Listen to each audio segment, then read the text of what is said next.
He is fake, of course, but it's a fake Jedi, but is used to be named of some of the people that we don't know. And he had a couple apprentices and was the second apprentice of Kit Fisto after Nadar Veb was killed by General Grievous, the cyborg Sith, obviously, during the Clone Wars. So Slaughterhouse 4 presents the life of Shuy Zalzi.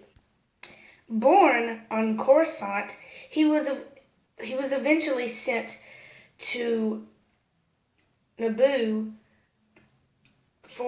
to learn piloting skills. Eventually he returned and was found to be force sensitive. He returned around the time Kit Fisto's apprentice Nadar Veb died and became his new apprentice as Kit Fisto saw that he was very force sensitive. Yoda approved his training and allowed it. When he became an apprentice, he always sensed something dark in Anakin Skywalker. Of course, nobody actually believed him, turning out that Anakin was not the chosen one. If you call him the chosen one for the dark side, but eventually would turn out good. When he was flying in a speeder and saw Kit Fisto be stabbed by Palpatine, he realized that Palpatine was evil and stayed to watch. He eventually saw Mace Windu go down and Anakin be turned to the dark side. He returned to the Jedi Temple and was seen in this scene. Actually, not fake, but...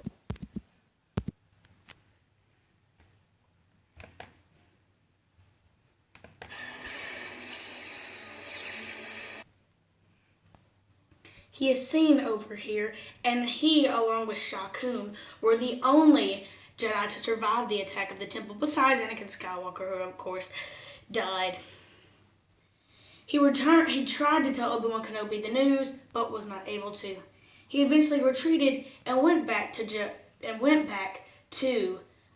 Naboo. He stayed to watch Luke Skywalker be raised.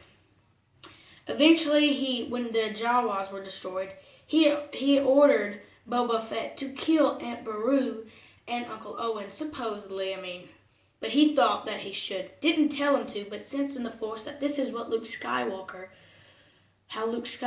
would become a Jedi.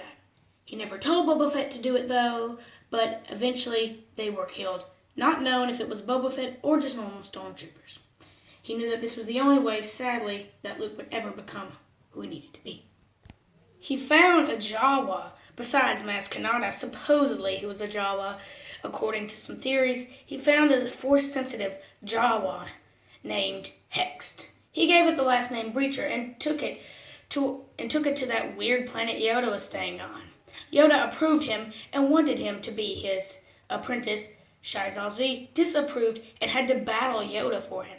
He nearly killed Yoda, but couldn't kill the Grand Master of the Jedi, took his lightsaber and gave it to his apprentice. He then stole Darth Sidious's lightsaber and returned to Naboo to train him. Nobody was around it then. He left Naboo and was going to take Hext to Alderaan, but it was eventually blown up right before he reached its atmosphere. He returned back to Naboo and eventually joined Maz Kanata in finding Luke Skywalker's lightsaber. He sensed in the Force when he met Kylo Ren that he was going to be a Sith Lord. Obviously, his name wasn't Kylo Ren then, Ben Solo, but he sensed something terrible in him. He and his apprentice eventually had to fight him because he had stolen Maz Kanata. When Maz Kanata had retrieved Luke Skywalker's lightsaber, he had stolen it. Of course, he had to return to battle him. Hext was able to return to Maz Kanata, but Shuy Zalzi was stuck to have to battle Supreme Leader Snoke, who is thought to be Darth Plagueis. If he is Darth Plagueis, obviously probably he is, he had already been wounded by Palpatine, and Shuy Zalzi had to battle him. He eventually sliced his head open, but wasn't able to actually kill him. Feeling that this was going to hurt them in him being able to keep Kylo Ren and train him to his full ability, he became a smuggler and joined Maz Kanata. He is seen in this scene. This is obviously a smuggler. Might not be Shuy Zalzi, but we don't know who this is. And he's also seen with some weird creature that seems to look like Yoda. Also, for another question, could this be Yoda, a relative of Yoda? Look at him. He does kind of look like Yoda, except he's got this weird beard.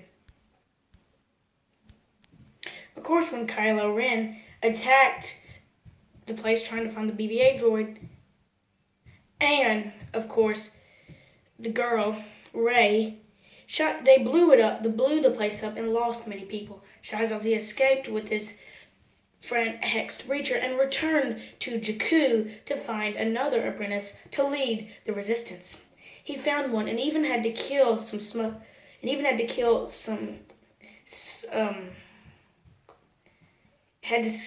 scavengers on the making of it. It's thought that he killed Constable Zuvi, but it's still not known. He then returned to the resistance and had to wear a wig for people not to know who he was. He took part in destroying Starkiller Base and was able to escape. He then held a funeral for all of the ones that perished in the battle, including Elo Asti.